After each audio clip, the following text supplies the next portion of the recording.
Welcome to the King Tales. Thank you for the love and support. Let's dive in.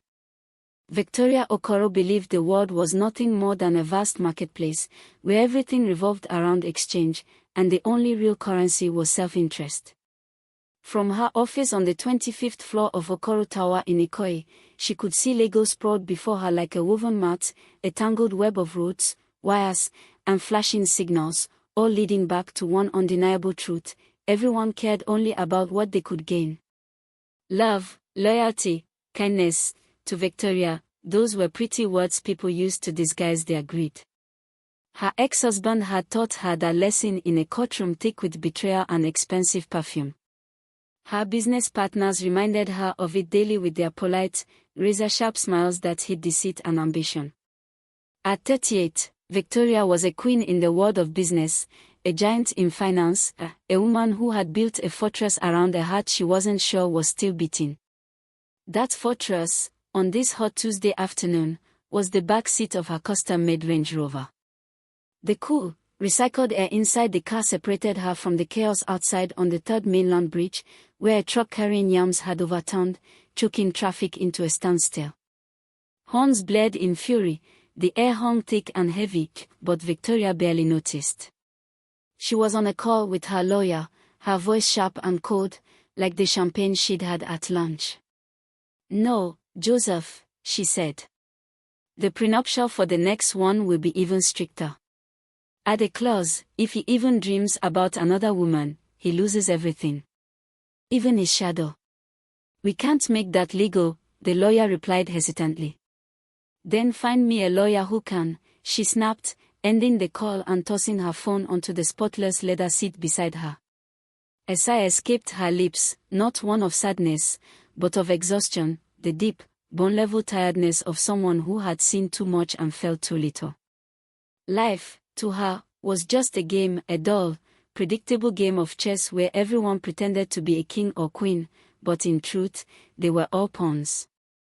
And she, Victoria Okoro, was tired of winning.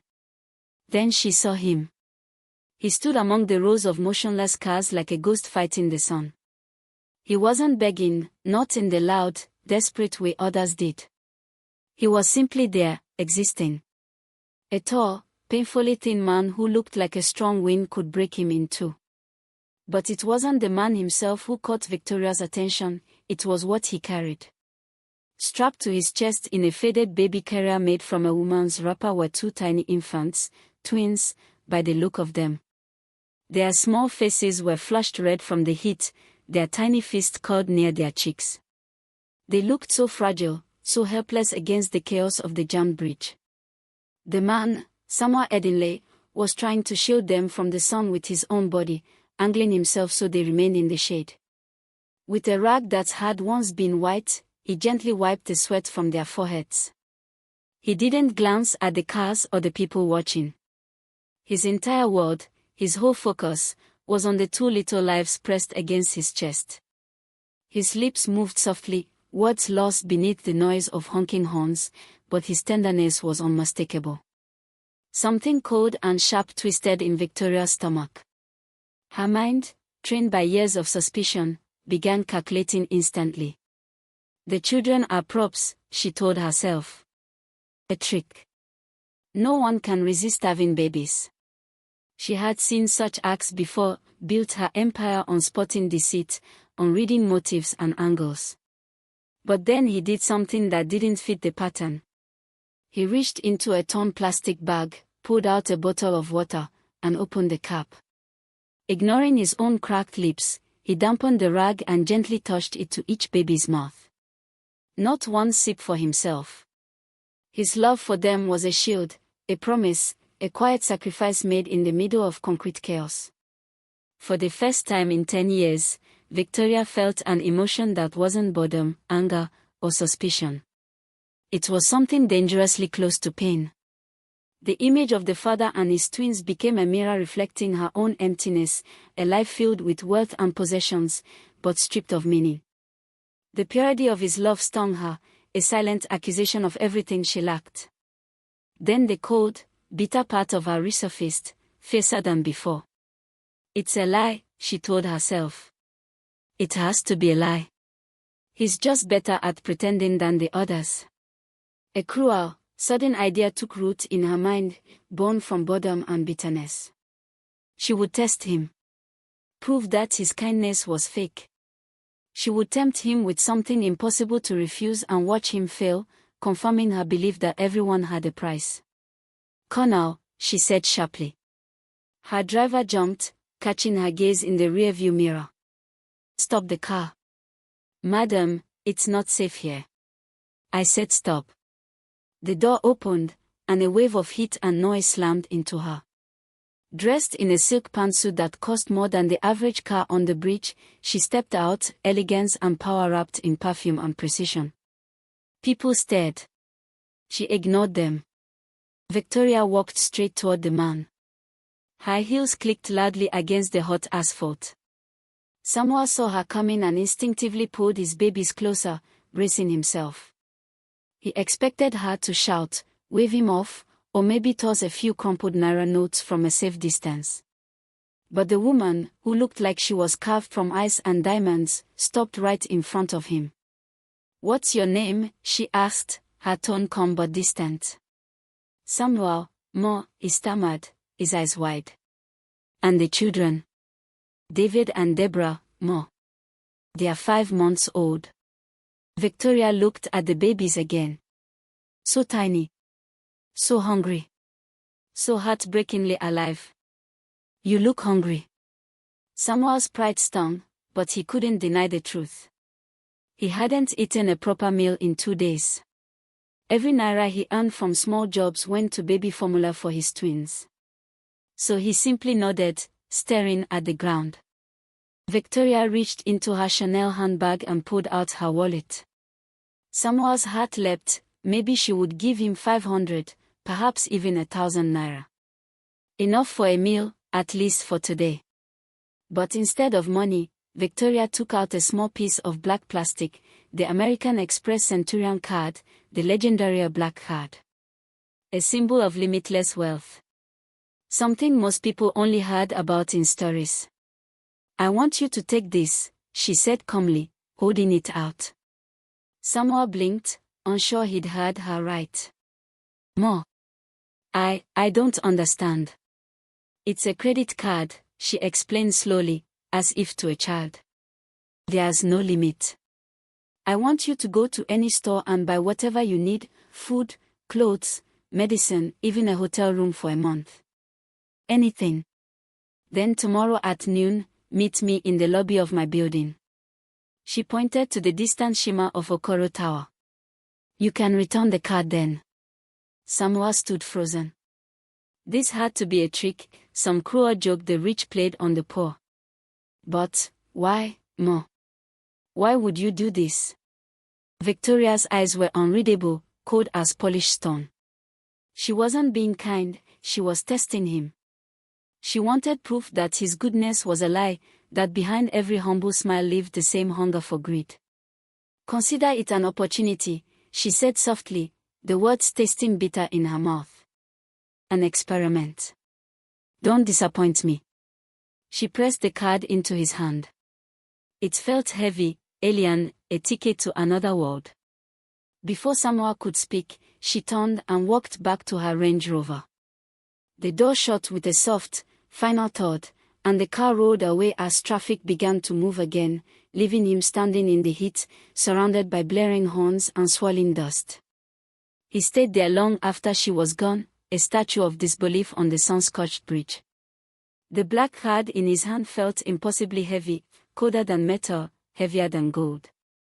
Part of him wanted to chase her down, to return it, to say he wasn't part of her game. Then a small whimper came from his chest. David stirred, his tiny face wrinkling from the heat. Deborah shifted beside him, her breathing shallow. They were his word, his only truth. He looked again at the card. It wasn't a joke. It was a responsibility, terrifying and sacred. With a deep, unsteady breath, Samuel began to walk. He had no destination in mind, only a direction away from the bridge, away from despair. The twins' small bodies pressed warm against his chest as he moved. He clutched the card so tightly that its edges dug into his skin. His first stop was not a restaurant or a luxury store. It was a MedPlus pharmacy. The green cross above the door felt like a promise. Inside, the blast of air conditioning made him gasp. The young woman behind the counter looked him over, his ragged shirt, the babies, the sweat, her polite smile tightening into suspicion. But Samoa didn't care. He walked straight to the baby aisle. His eyes, used to searching for the cheapest brands, now searched for the best. He picked a large tin of premium formula, the kind with vitamins he had only read about. He added a big pack of soft diapers, rash cream, infant paracetamol, gentle soap, and a small, soft hairbrush. At the counter, his hands trembled as he placed the items down. "Is that all?" the cashier asked flatly. He nodded and slid the black card toward her. She froze, examining it. Her eyes widened at its weight and matte finish. She looked from the card to his face, then called the manager. The stout man frowned as he inspected both Samoa and the card. "Is this yours?" "A woman gave it to me," Samoa whispered. "Please, just try it." The manager sighed, expecting it to decline. He tapped the machine. Beep. Approved. The silence that followed felt unreal. The cashier quickly packed his items, her expression softening. Samoa left clutching the bag like treasure, his heart pounding a wild rhythm of relief and fear. His next stop was a supermarket, ShopRite. The endless aisles of food and goods made him dizzy. He felt like an intruder in heaven. Still, he moved forward, thinking only of his children. He bought more formula, clean feeding bottles, a sterilizing kit, soft cotton blankets, and a few sets of plain white baby clothes. Then, finally, he thought of himself. His stomach was a hollow drum. He walked past shelves of imported wine and luxury cheese as if passing museum artifacts. In the bakery section, he picked up a loaf of sliced bread, a jar of ground nuts, a bunch of bananas, and a large bottle of water. No indulgence. Just survival. Then he saw a dark blue t-shirt and black trousers on a sale rack. Thinking of his meeting with Victoria, of dignity in her marble lobby, he added them to his cart. At checkout, the same disbelief repeated, suspicion, hesitation, approval. When he stepped back into the sunlight, his arms heavy with supplies, he felt a strange, fragile peace. For the first time in months, he had everything his children needed. But they still had nowhere to sleep. He passed the grand entrances of luxury hotels, Eco, Radisson Blu, Federal Palace, their guards' eyes following him with silent refusal. Finally, on a quieter side street, he saw a modest sign, the Palm Rest Guest House. Clean. Secure. Affordable. Inside, the receptionist, a kind-eyed man, looked at the twins and smiled softly. Samoa asked for their cheapest room for one night and paid with the black card. No one questioned him this time. The room was small but spotless, a bed, a small table, a bathroom. To Samuel, it was paradise. He unwrapped his babies carefully and laid them on the clean white sheets. They looked impossibly small and perfect. He washed the new bottles, prepared the rich formula, and fed them slowly, watching as their eyes fluttered open and met his. For the first time in their short lives, they drank until they were full. Then he bathed them in the warm water, using the gentle soap. He dressed them in soft new clothes and laid them back on the bed. Within minutes, they were asleep, deep, peaceful, safe. Samoa sat on the floor, his back against the bed. He opened the bread and jar of groundnuts and began to eat, his first real meal in days. Each bite felt like a prayer of gratitude. Meanwhile, across the city, in a silent penthouse overlooking the glittering lights of Lagos, Victoria Okoro could not rest. Her phone buzzed repeatedly, each vibration another alert from her bank's assistant service. She glanced at the notifications. Transaction alert, MedPlus Pharmacy Marina, 28,550 Nigerian Nairas. Transaction alert, ShopRite, The Palms, 54,200 Nigerian Nairas. Transaction alert, Pepto's Yoba, 12,800 Nigerian Nairas. Transaction alert, Palm Rest Guest House, 18,000 Nigerian Nairas. She stared at the list. The amounts were small. The purchases ordinary. There was no sign of greed, no shopping spree, no indulgence. Just necessity and love. She had handed a starving man the key to unimaginable wealth, and he had spent it on diapers, formula, and shelter. The results didn't just surprise her. They shattered something deep inside. It wasn't anger she felt. It wasn't disappointment either. It was something far more dangerous, a crack forming in the cold, unbreakable fortress around her heart. A sliver of light breaking through, painful and blinding. The test wasn't over. But for the first time, Victoria Okoro began to fear that she was the one failing it. That night, Samuel slept deeply, truly slept. Usually, rest came to him like a thief, brief, restless, never peaceful. He'd doze on bus benches or half-built sites, always half awake, guarding his children. But in that small, quiet room, he slept like a man unchained. The city's noise faded away. For the first time in a year, there was no fear. Loved. Their skin glowed with health after a proper bath and a full meal, their little faces radiant like angels. A wave of love so deep and overwhelming washed through him that it nearly stole his breath. This single peaceful night was worth more than all the money in the world.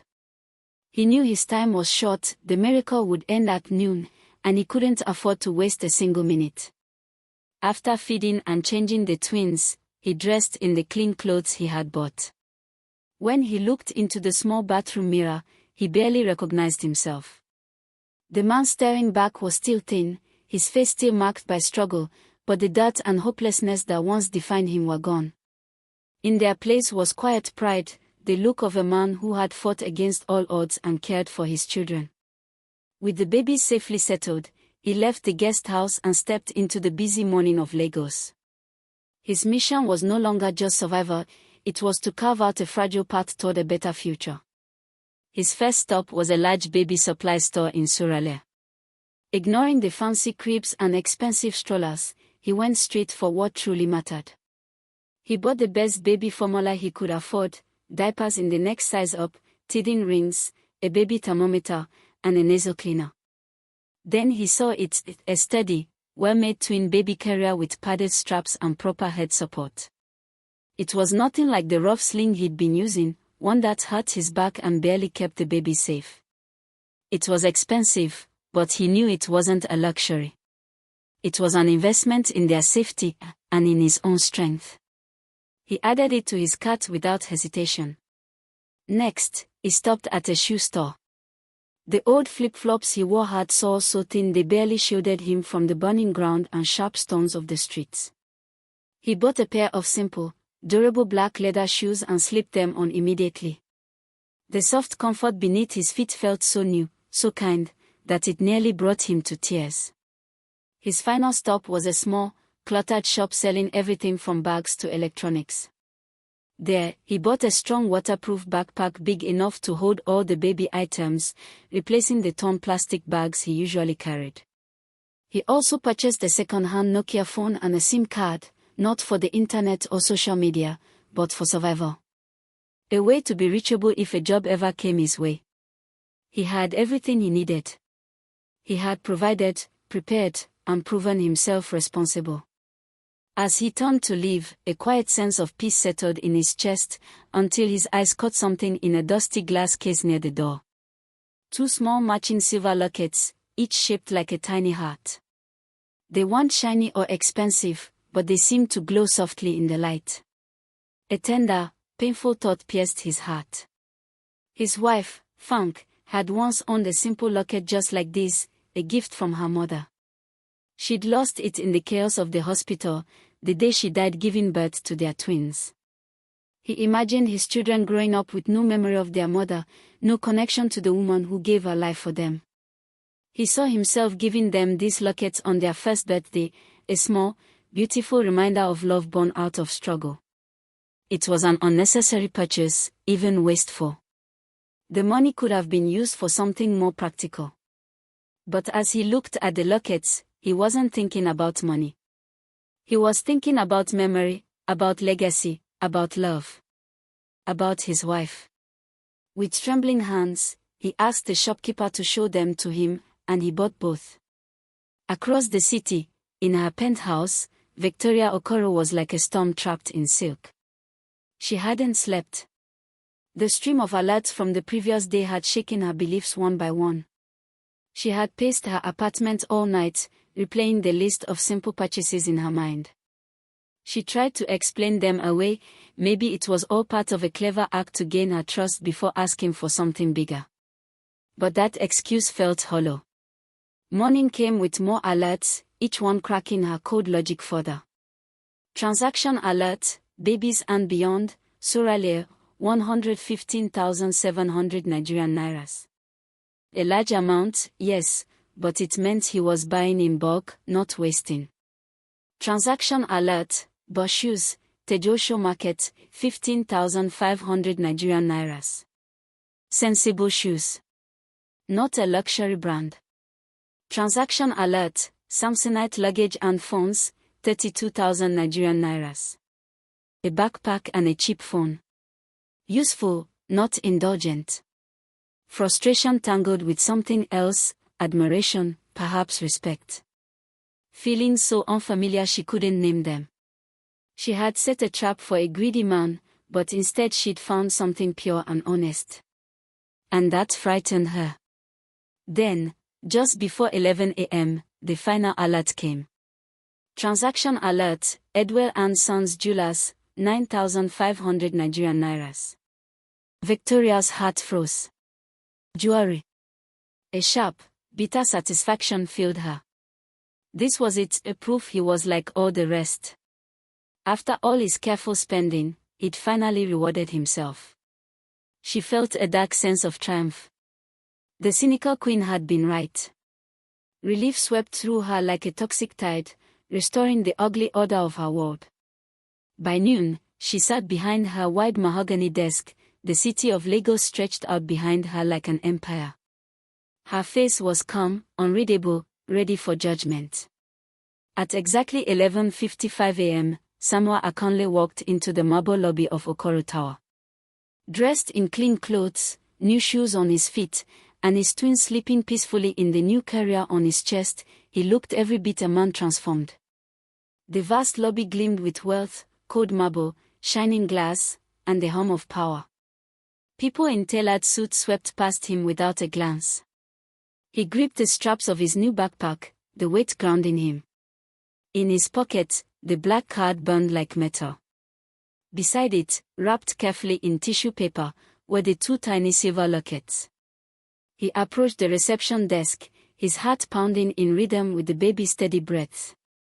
"I'm here to see Mrs. Victoria Okoro," he said quietly but firmly. "She's expecting me." The receptionist, a young woman with a polite but distant smile, spoke softly into her headset. Her eyes flickered over Samuel, the clean but humble clothes, the sleeping twins, and something unspoken passed in her gaze. Curiosity, pity, maybe even respect flickered in the receptionist's eyes. After a brief exchange on the call, she nodded. "Mrs. Okoro's personal assistant will be down to escort you up." Moments later, the elevator door slid open, and a man in a sharp, tailored suit stepped out. His face was unreadable. He gave a small nod and motioned for Samuel to follow.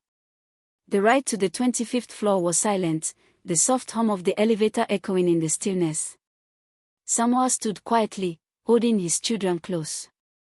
His reflection in the mirrored walls revealed a man trying desperately to stay calm. When the doors opened, he stepped into another world. The office was enormous, larger than any room he had ever seen.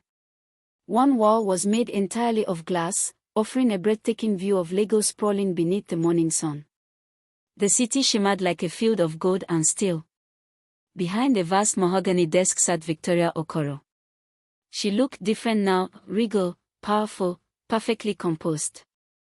Gone was the woman in the car who had acted on impulse. Before him sat a monarch in her palace. "Mr. Adekunle," she said, her tone cool and measured. "Please, have a seat." The chair she indicated was several feet away, not an invitation, but a boundary. Samuel obeyed carefully, adjusting the baby carrier so David and Deborah remained asleep. Their tiny breaths filled the silence between them. "You are punctual," Victoria observed. "I said I would be here," Samuel replied softly. "Good." She clasped her hands together, studying him. "The card, please." Samuel rose, took it from his pocket, and placed it gently on her desk. The black card looked small and insignificant against the expanse of polished wood. "Thank you," she said, though she didn't touch it. "I trust it served its purpose." "It did, ma'am," he answered, emotion trembling in his voice. "You saved my children's lives. I can never repay you." Victoria gave no visible reaction. Her eyes remained sharp, her posture perfect, but somewhere inside, something flickered. Doubt. "My bank kept me informed of your transactions," she said, each word deliberate. "You were very practical. Formula. Diapers. Lodging. Clothes." She leaned back slightly, her tone shifting, colder, strategic. "Almost." Samuel frowned slightly, confused. "I only bought what we needed, ma'am." "Almost," she repeated softly, her gaze narrowing. "Except for one small purchase, from a jeweler's shop." The silence grew heavy. Her eyes locked on his, waiting for the lie, the selfish indulgence that would confirm her belief that desperate men always chose greed. But Samuel didn't flinch. He didn't look away. "Yes," he said at last, his voice steady. Victoria tilted her head. "And what did you buy, Mr. Adekunle? After all that necessity, what little luxury did you think you deserved?" He didn't answer with words. Instead, he reached into his pocket and drew out a small tissue-wrapped bundle. Gently, he unwrapped it and placed it on her desk. 2 small silver heart-shaped lockets. Identical. Simple. Beautiful. Victoria stared at them, the meaning not yet registering. They want jewelry for himself. They weren't meant to be sold. "What are these?" she asked quietly. Samuel looked down at the lockets, his eyes soft but distant. When he spoke, his voice trembled with memory. "My wife's name was Funk," he said. "She died giving birth to them." He glanced at the sleeping twins, his expression tender. "She used to wear a small silver locket just like this. It was her mother's. She said it was her heart, worn on the outside." He swallowed hard, his voice breaking slightly. "After she died, in all the chaos at the hospital, it was lost. I never found it." He paused, eyes glistening. "So I bought this, so that when they're old enough, each of my daughters will wear one. A piece of their mother. Something to remind them that she loved them before they even opened their eyes." He looked up, and for the first time, Victoria saw it, the quiet, unbearable grief that lived behind his calm. "My children will never know their mother," he whispered. "They'll never hear her voice or feel her touch. I bought this so that, one day, I can tell them this was a heart, and now it's theirs to keep. I just wanted them to have something beautiful. Something that wasn't about surviving, but about remembering love. It's all I have left of her." The silence that followed was absolute, thick and sacred. And in that silence, Victoria Okoro felt the fortress she had built around her heart not just crack, but collapse. Every wall she had erected to keep the world out turned to dust. She had designed this cruel little test to prove that goodness didn't exist, that everyone had a price. But this man, this weary father, had used her wealth to build not a symbol of greed, but a 9,000 Nigerian Naira's monument to love. It wasn't just unexpected. It was devastating. A sound escaped her throat, a broken, choked sob she couldn't suppress. Hot tears spilled down her cheeks, streaking her perfect makeup. She didn't wipe them away. The billionaire mask, the iron face of control, shattered. And for the first time in years, she was simply a woman weeping for something pure she thought the world had buried. Samuel sat still, bewildered, his eyes soft with concern.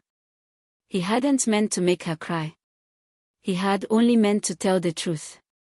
When Victoria finally looked up, her face was streaked with tears and mascara, but her eyes held something new.